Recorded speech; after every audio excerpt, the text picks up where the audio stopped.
That's the Oh yeah, I question mean because yeah, they that's go not what to the show South is about, Africa. right? That's a stupid Yeah, thing. The guy that yeah. don't say the Why did tribe. they? Why You can call why that would they go name. to It's not South? like being No, but anti-Semitic. You can say yeah, Igbos. yeah, Nothing wrong with saying yeah. it. But we Why had did a show Igbo on go to that South before. Africa? No, but this is part of it because why would Igbo people go to South Africa from all the way from? They cannot even establish some kind of rulership or kingship or relevance. When it comes to powership in their own country, but they want to go to Ghana, they want to go to South Africa, they want to go to to other countries establish kingship there.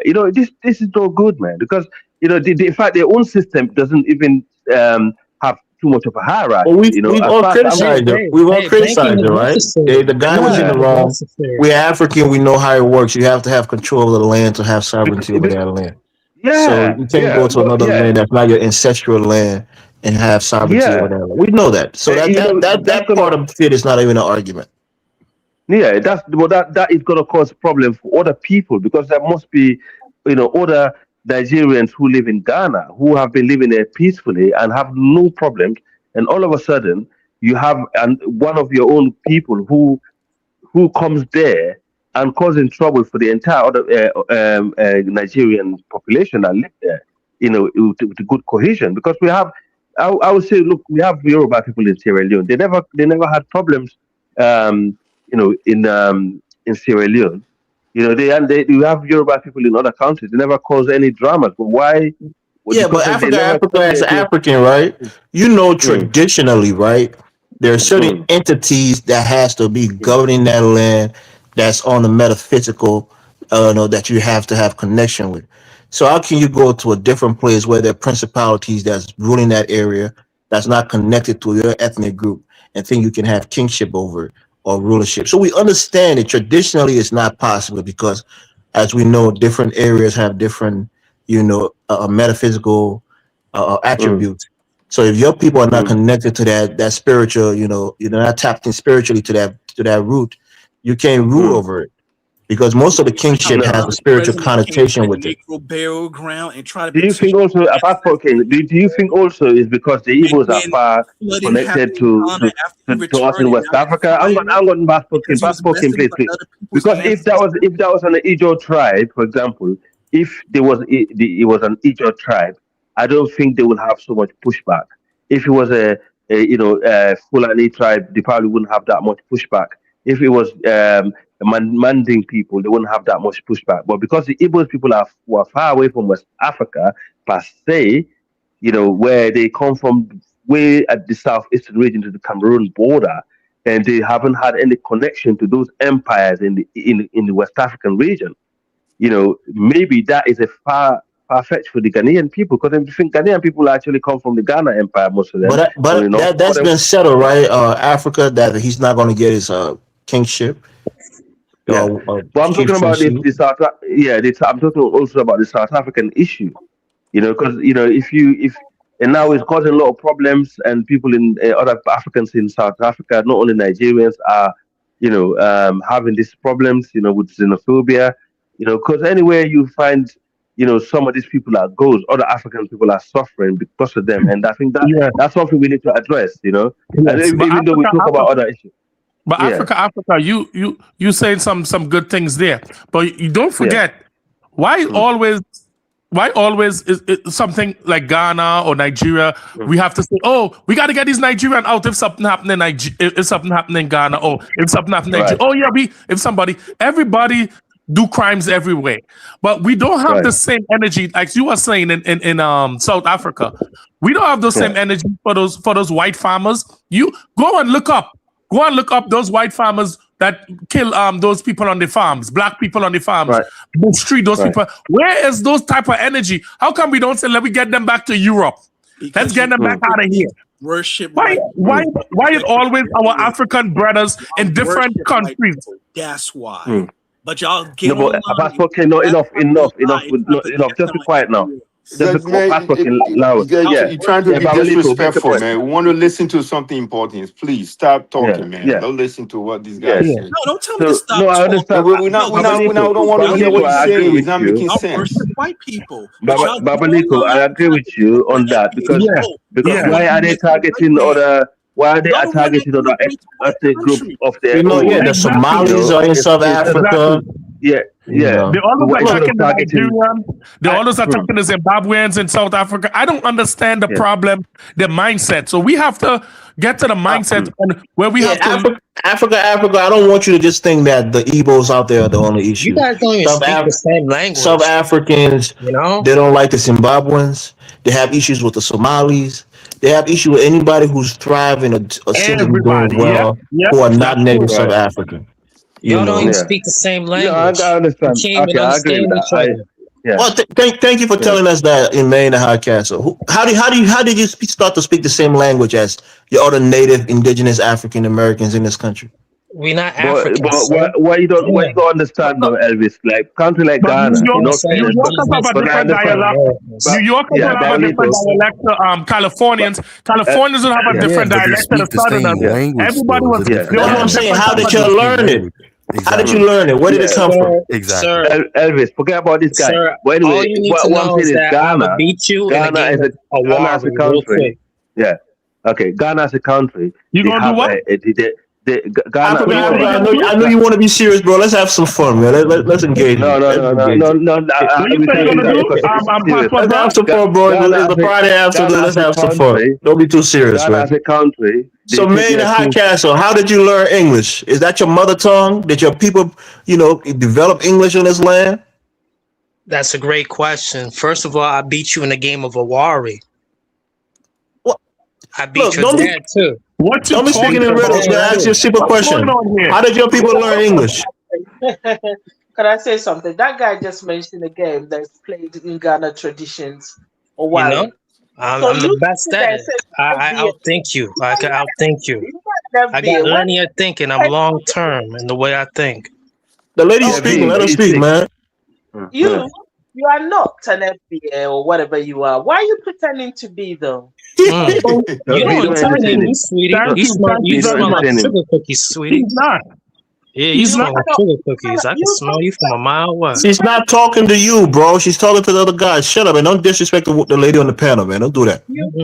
She You asked me a cannot. question. No, she wasn't talking to you. She's talking to the passport queen. No, I said Excuse me, no. Exactly. He's the one that Again, he's the I'm one Hey, that not hey, said sugar, you talking to me, dressing right? daddy that was selling his yeah. booty You to said Europeans you're the to one get a that talked about passport out of Hawaii. Africa. Don't confuse me with your Hey, cross-dressing hey, dad. bro, Thank you, Elvis. bro. I found the black rooster. She wants to speak to me now. What's up?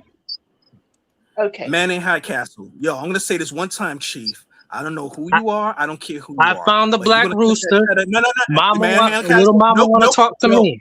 I found the black rooster. Little mama want to talk to me now. Hold on, the Caribbean is getting mad. He gonna hear his real Caribbean accent. Let us get mad. I found the black rooster in the village. I don't She care, wants to man. speak to me High now, sir. Castle, what crack rock She you wants to smoking speak in to the me, 80s. sir. She was calling me a cheddar, claiming that's what they're claiming. No, she wants to ask me Let a the- question, sir. let- You're let- not getting let the it. sister speak, please. I, the man in the high castle, found the black rooster in the village. Little mama right here wants to speak to me. Who are you calling a rooster? Who are you calling a She rooster? could be your mom, you idiot. She's old enough to be your mother. She's not little mama. I found the black rooster in the village. But he No, maybe just don't call do it. that. Don't do that, Okay, bro. guys, Don't he do probably that. just call his mama rooster, so don't worry. No, You no. just call him mama rooster. Do you call your mama rooster? See these guys, they clowns. Do you call your mama rooster? I'm just asking you a Right, question, man. don't disrespect a mature black African woman on this panel, bro. See how they sound? We can joke around, but don't do that. Don't disrespect our woman. Again, when you tell this pipe down. Again, the man in the high castle. Hold on. I Don't found disrespect your woman. again. Lineage of the Like I Italian people, said, and that's okay. you goofies. Is that what you're saying? You goofies. Bro, you're whispering in the background. We can't hear you, Mr. Passport Queen. Hey, guys, I had stepped out. What happened? What happened? Yeah, Why you just start the show and leave us and abandon us? Well, I stepped out. What happened? I'm answering you, Dinus. Why do you start the show and let us just fight each other and go in the back and do something else, man? That's not fair to us, Dinus. No one's fighting, y'all. You gotta get these clowns out of here, man. Yeah, you wind us up like wild dogs and let us fight each other and go in the back. King is ruining the show, Dinus, honestly. They claim it's fighting. No, but Passport King is ruining the show. He's not letting people Let me speak. read this super chat. The queen was attacked by her fellow FBA lover. Why didn't you protect her, Dinus? Huh? I was. Who attacked her? Hey, he calling people rooster and stuff, man. You got Man in the High Castle attacked his fellow FBA tether cosplaying. Yeah, exactly. So, anyways, okay. Hypocrisy fighter $1.99 holla. How does Castle know whatever. about Aware? Yeah, Dinus, for FBA. some reason, they have this fantasy that I'm a Caribbean pretend to be FBA. I'm a Caribbean. You're Caribbean, bro. I don't know how that one works for them, but apparently they really get off on that one. But hey, On that I guess that's one. where the sexual fantasy out Bro, nobody's fantasizing about you, bro. Go eat some curry goat, man. Stop, you know, Hey, lying there was a about being woman an who wanted FBA. to ask me a question about why I know about You Awari. fantasize about me being Caribbean. It's a weird fantasy. You're Caribbean, bro. We're not fantasizing. We hear it through your accent. It's evident. I can't. Hold on. I can't be deported. I am not an immigrant. Hold on. My Black parents are Americans don't immigrants. say, hold on. My great-great-grandparents are immigrants. Your accent says that everything you're saying is a lie. That's what your accent says. Your accent belies the fact that you're FBA. Hold on. If fantasizing about me being a fleer from a failed nation, A fleer, is that a word? I'm not going to deprive you of that. Hold on. You have my Passport King, permission Passport King, just take a break fantasize now, about bro. me Take a being break. fleeing immigrant. Take it, Failed nation. my brother. Take a break. You're Caribbean, bro. We hear the accent. Stop denying it. You were speaking Can I before you was answer that interrupted. question? Carry on, D. That You 199 have my question? permission to fantasize about me being an immigrant. Fantasize. You think I'm fantasy? Everybody else hear that their accent, bro. It's not fantasy, man. No, but Elvis is, in all fairness, the guy could be FBA, but he wasn't raised in America. All right? Let him say it, but he's lying. We hear an accent. My point is that we have he has an accent clear, and he's lying that he doesn't have an accent. I told you you're gonna fall into his trap, and now What trap? I'm just calling to do all this bullshit. He has an accent. He's denying it. You just ruined the show, but just about his nationality and his background. Look, if you hear a Sierra Leonean accent and the guy's telling he's African American, what would you say? I will take it. Whatever you say, I will believe that and just move on. You believe it? Okay, all right. Then you're lying to yourself then. No, I will just take it and move on because I don't want it to be all about his topic. Yeah, just take it and move on, man. He's ridiculous, man. Stop calling my name, though. Don't call my name, man. I'm an immigrant, remember? What did I just Keep say? cosplaying. Caribbean boy. Elvis, what did I just say since I'm an immigrant? Go drink some curry. I love my Caribbean brothers, you know. I love my Caribbean brothers. I love him. But why? You see the other brother here who's Caribbean, proud in his Caribbean-ness. He got his accent. You can tell he's from the Caribbeans. I'm an African. I have my African accent. Everybody here have the accent. But this dude trying to cosplay like we're stupid and we can't tell when you have an accent. I'll choose some FBA over some African brothers if I have to. If I have to choose, I'll choose some FBA over some African brothers also. Well, let's just move on.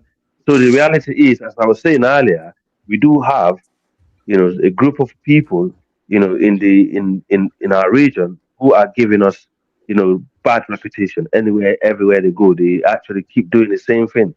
They do the same thing in their country. They go outside and commit similar problem. I think what we need to do as Africans, we need to start speaking the truth. We need to start calling everybody out, just like people call my people out for certain things to do wrong.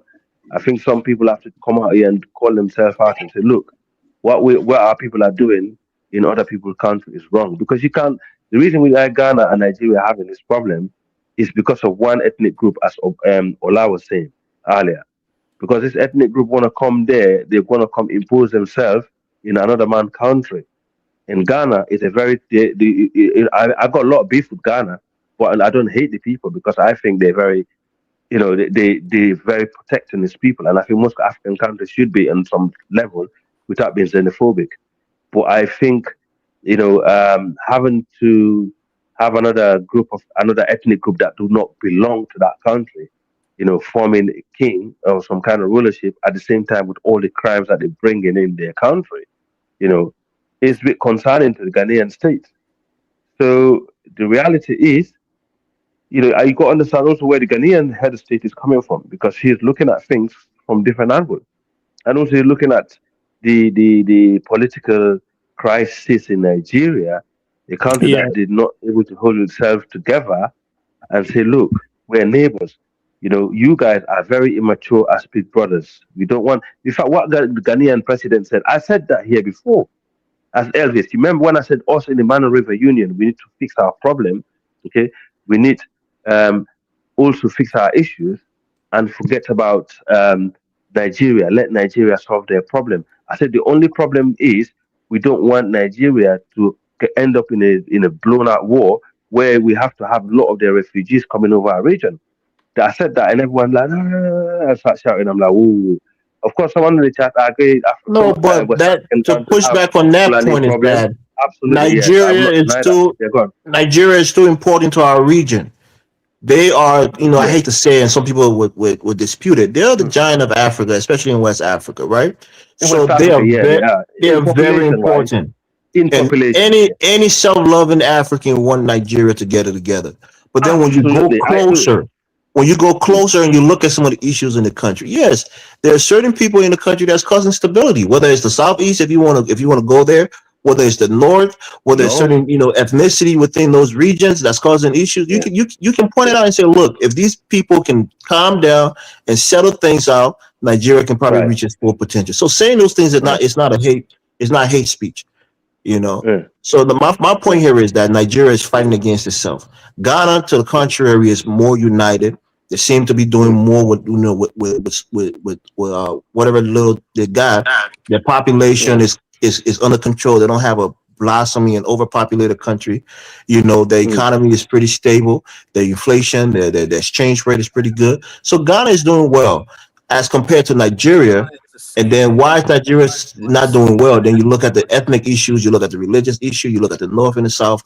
Those are issues that's plaguing the country and holding it back. So if I point that out, it's not necessarily that I'm against one part of the country because of certain things, but we know terrorism is an issue, banditry is an issue, sectionalism, political, isolationism. Those are all issues that's holding Nigeria back. So we can talk about those things intellectually. I think the lack of development in the country is a big problem, and lack of patriotism is a problem, and also the corruption. Because the thing is with African leaders, what they do is they're so corrupt, they steal all the money and they go and build it in a white man country, and then they want you to blame the white man for the problems, and they want you to blame the colonials for the problems. And we understand that a lot of multinational corporations who still got foothold in the continent and the region. We know we have some Western countries who have used our leaders and our position for their own gain to get into politics and do their work for them. But you can't blame this other country for doing that. You blame the leaders for accepting those things at the first place. But if they love their nation, Sadida Elvis, you got the troops there, no? It's the American troops. The American troops went there, no? It's a very small contingent, really more so for probably civilians. The American troops in northern Nigeria are not there to help shite. These guys, if you ask me, they come in there to actually try to destabilize the Sahel. I mean, now you say that after everything you just said, that was good about not blaming the white people. The white people went there because the issue that's still going on today, Africa, is happening, right? And Donald Trump himself said it, which again, I have some sentiments in agreement with him, right? They are targeting a specific religion in that country, whether it's based on religion or ethnicity, but there are people who are worshiping on a Sunday. Hold on, who are worshiping on a Sunday. People go into their churches and kill them, right? They don't kill them when they're at home. You see, Elvis, this is where I disagree also. There are people are going to mosque on Friday and they coming in and they wiping them all out. And this is exactly when is the last time we've seen anything? I'm not saying it hasn't happened, but when is the last time we saw where people go to the mosque and some Christian come in there and kill them? Okay. That's a good question. Or if you're saying, okay, the reality is most of the places where these things happened in a majority Muslim area where people are Muslim. So if a crime happens, if you expect to have a crime statistically in any region, if it's a black or white area, if the crime is happening, if the criminals are majority black, and you have another white group in like a neighbor. So if you're doing the comparison between the two religions, the same, because majority of the people who killing the other side are Muslim. They're killing them. They're not killing them because they're Christians, but they happen to be Muslims who are killing them, and we happen to be Muslims who are also killing other Muslims. And this is what they. But that's a problem. So who's the problem in that equation? Is it a Christian who's the problem, or the Muslim? No, it's not. There's no such thing as Christian or Muslim. It's to do with exactly the statistics as it shows the people who are actually are the biggest. Let's just oppose that, right? Go to Lagos. There are mosques in Lagos. Hold on. There are mosques in Lagos, Nigeria, right? And you were saying predominantly it's more so maybe 60, The 40, north. you know, And this Christian most of the Muslim. killing, Hold on. Let me finish most my of the point. Let me killing finish is my happening point. in the north. Hold on. You go to Lagos, Nigeria. I'm using it as an example. It's a metropolitan state in a city.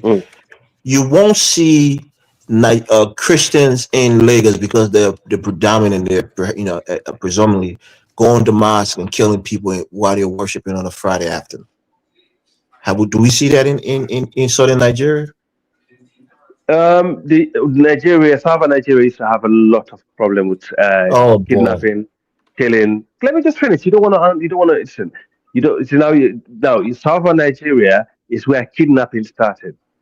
If ask any Nigerian, you're not Nigerian, ask any Nigerian, they will tell you. Kidnapping started in southern Nigeria. This blown out war on terrorism was in the south, in the pipeline, in the oil region. This is where most of the problem used to happen. I But because asked they a had to poignant put question about worship, hold, about a place no, of okay. worship being attacked. Why people are there worshiping? That's the question that I But, asked.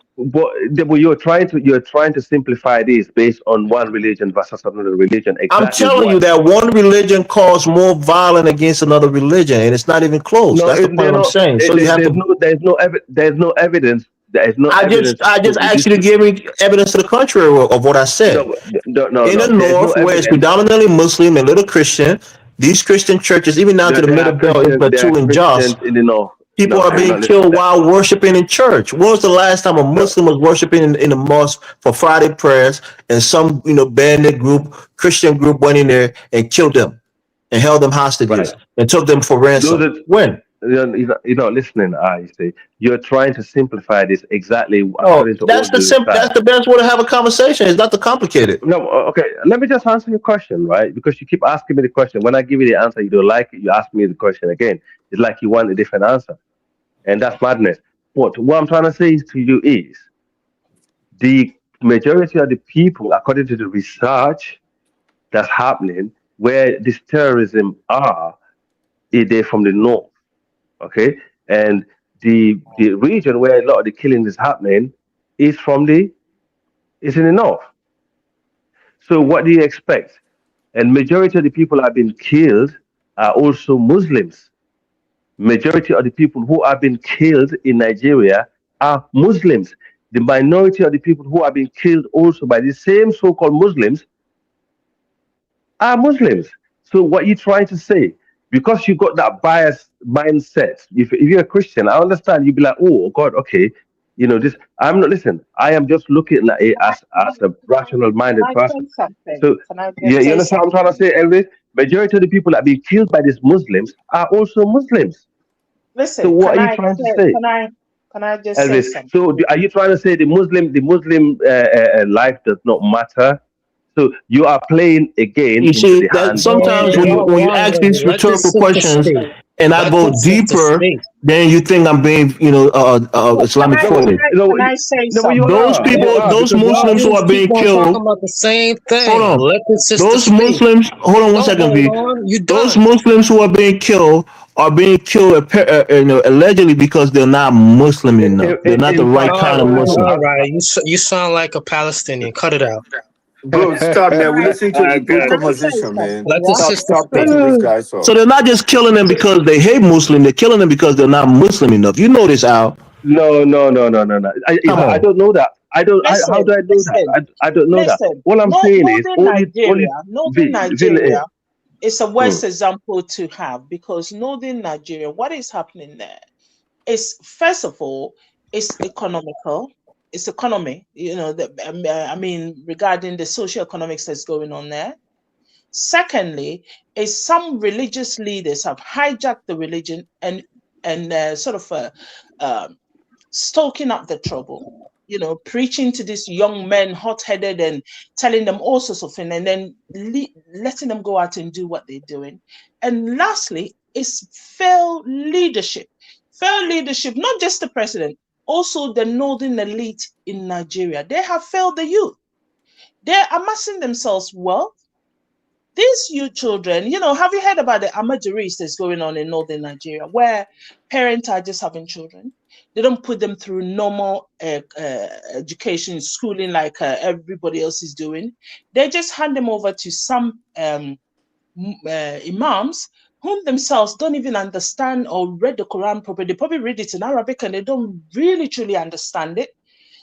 Forcing these young men and women to read the Quran without fully understanding what is going on, they grow up poorly educated in a religion and poorly educated overall. They also see that a lot of poverty around them and they don't see any future for themselves. So if you're living in a society where you feel seriously disenfranchised, so what do you care if you go around killing people or get killed or whatever? They don't care. Whether they're Muslim or Christian or pagan or non-believers, you don't. The only person that will try to look at it the other way around is someone that have some kind of religious bias or religious bigotry. Well, we're looking at the data. When I say these things, you think I'm against your religion. The data says that Muslims carry out more attacks on Christians, on fellow Muslims. It's not the other way around. The data also shows that more Muslims have been killed, we all have our in this problem than Christians. So how does that make any sense? We all have our biases. We all have our biases, you see. And I can have a bias, and people will say maybe I have a bias against Nigerians, but it may be true. You know, we all have our biases. And if you sometimes from a one religion, you have. No, when it comes to religion, honestly, when it comes to religion, I don't. When it comes to religion, I will choose Elvis as my own black brother more than I would listen. I would listen. We're looking for solutions, right? I will if I have to choose. Listen, I will choose you over a Muslim brother from northern Nigeria. If me and you live in this no problem. Here's what I'm saying. Here's what I'm saying, right? We're looking at problems. Most of the people on these panels are smart people, right? So we're analyzing problems and their roots. 1 second, please. Let me say this for 10 seconds. We're analyzing problems and their roots. When you look at Nigeria, right, and you can look at the corruption, that's a huge problem in Nigeria. And the second, if it's not the first actual problem, is the banditry and the terrorism that's going on in a particular region within the country. And that is not unique to Nigeria. And there's a specific group of people or a religion that ideology tends to foster in. Yeah, but so listen. Hold on, V. Let me just finish. Elvis. Okay. Pointing out the obvious shouldn't be something that should be, discouraged. Islamic terrorism in our region, in West Africa, in the Sahel, is a problem. We have to admit it. If you look at, if it was Christian terrorism, we would be saying the same thing. Elvis. Yes. In West Africa, let me just respond to it, so you can speak. They say the population dynamism going on. Majority of the people in West Africa are Muslims. Yeah, they are majority. not all majority. Yeah, majority of people in West Africa will be Muslim because you have countries that maybe 80% Muslims. You have countries like Ghana, which have about 70% Christian. And you have Nigeria, which is bordering on half and half. Then you have other parts like Togo and this, which their numbers are really not that many. So if you look at the population dynamics, the majority of the people in West Africa are Muslims. We live cheek by jowl with each other. We are not all, I tell you a story. My sister, they move into a new place, and then there was this guy came from I think he said she's from maybe Mali or something, came to live next door, and then there was a mosque, right next door to their house, and because it's such a densely populated, and so area is predominantly Christian as well. So they didn't used to use the loudspeaker for early morning calls. They used to the person would just go up in the minaret and then start calling out, and the people would go and pray. Now this old man put in the minaret, and that was an early morning call with the minaret. It was very loud. So my sisters and a few others went to it and said, "Oh, Chief, you got to stop this. Do the traditional." I said, "Oh, this is the way we do it." He was a new one there. So they found out that where he was coming from, there was actually a lot of fighting going on there, and he hated. Well, one day there was a period where they were celebrating something, so they started putting up firecrackers and those things that explode. What is it called? Fireworks, yeah. And they started exploding it that day, And the man was panicking. He came to my sister and said to them, "Oh, why were you guys doing this? And it was so scary." And then he explained to where he was coming from. There was a lot of fighting, and he said about shooting and bombing, so it scared him. So my sister and a few others had this discussion with him. So, well, Chief, the best thing to do is don't do the early morning call in a loudspeaker. Do it the normal way they were doing it, and you're gonna have any trouble. As the man said, okay, and they settled the matter there. So I mean, we all trouble each other in one way or the other, and it's not all Muslims in West Africa that's causing the trouble. And it's a V, few V, and people. You also, cannot blame the V, one northern second, elite V, in Nigeria. The northern elite yeah, that has thank let you. their young people V, down is V, causing the listen, trouble. V, listen to this. V, listen to this. 11 out of 40 of terrorists sponsored, and according to the list that been released by the Americans, are from the southeastern Nigeria. They come from the Igbo tribe. 11. You're doing a disingenuous thing, and I'm always going to push back when you do that. Who are the IPOP killing? IPOP going to northern Nigeria and bombing them and killing them and going to mosques and killing them? All right, let me come in, guys. So, bro, you're being disingenuous, man. I don't like to talk Africa.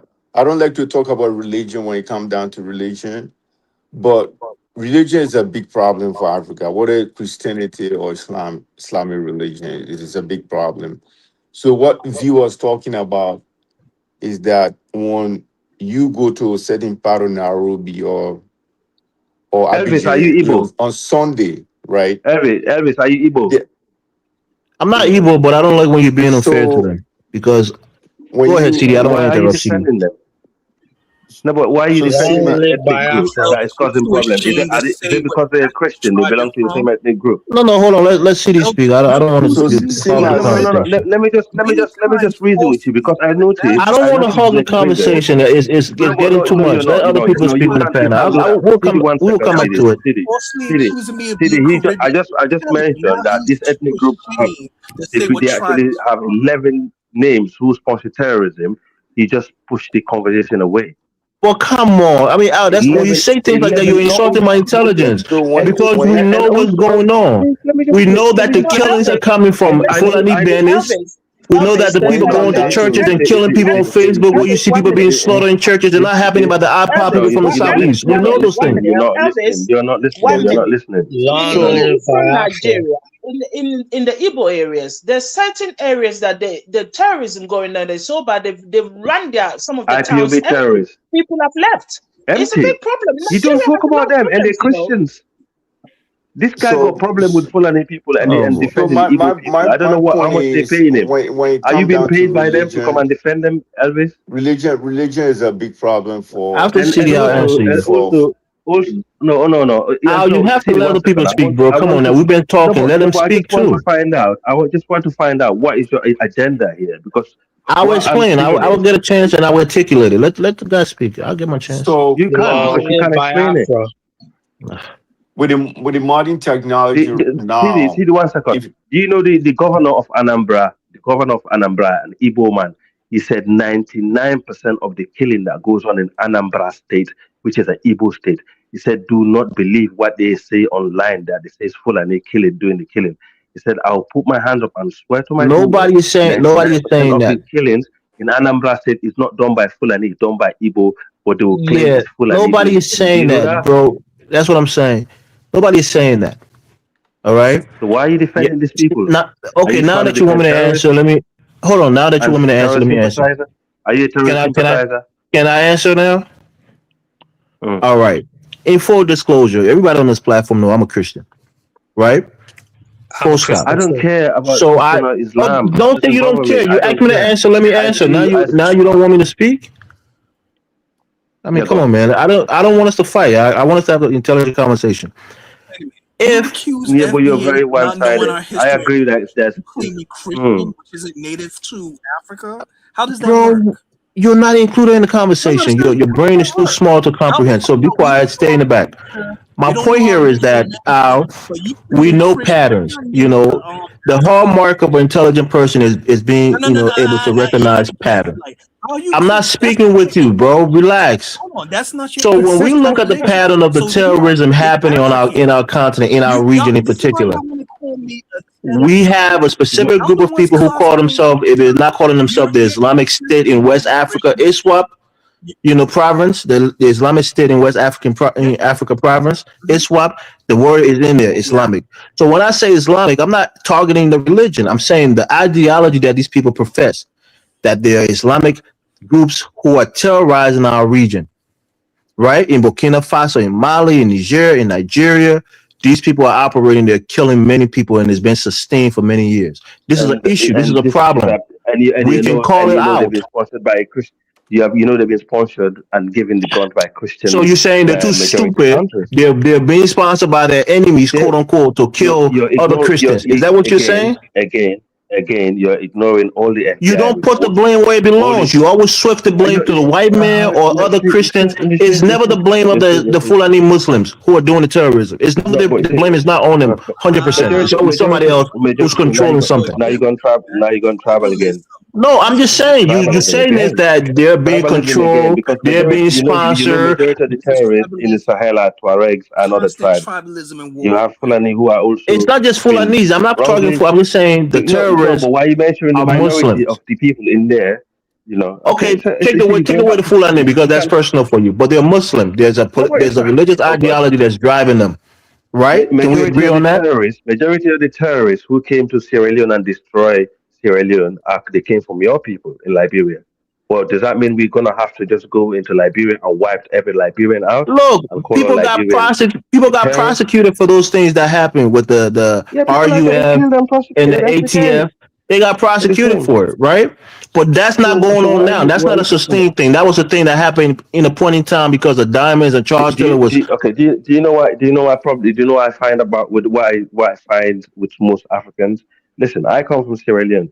We are the most religious, tolerant country in probably the entire African continent. Okay. No, I would we say don't that see there's religion. a lot of countries in Africa that are also very religiously If you tolerant. Google it, I would say that Sierra Leone. Don't take my Sierra Leone don't take my word for it. It's a very religious. Don't take my word for it. It's like Tanzania. Have you ever heard me attack the Muslims of Sierra Leone? Have you ever heard me attack the Muslims of Sierra Leone? Huh? You've never heard me attack Muslims in Sierra Leone or Ghana or the Ivory Coast because they're not a problem. They're not killing other people. What I'm is this with the Sierra Leone. They are intolerant Christians, just like intolerant Muslims. Okay. Listen. Let me make a point. There are people who are Christian who have zero tolerance for Christians and Muslims, and they have. Show me those people going there and killing the Muslims. Show me them. Show me the groups where they go and kill Muslims because they're intolerant of them. Let me make my point. Okay. So some people show zero tolerance for Muslim and they're Christian. I live in the UK. There are people who are not even Christian who call themselves so-called Christians. They don't like Muslims. And we find them everywhere in the West.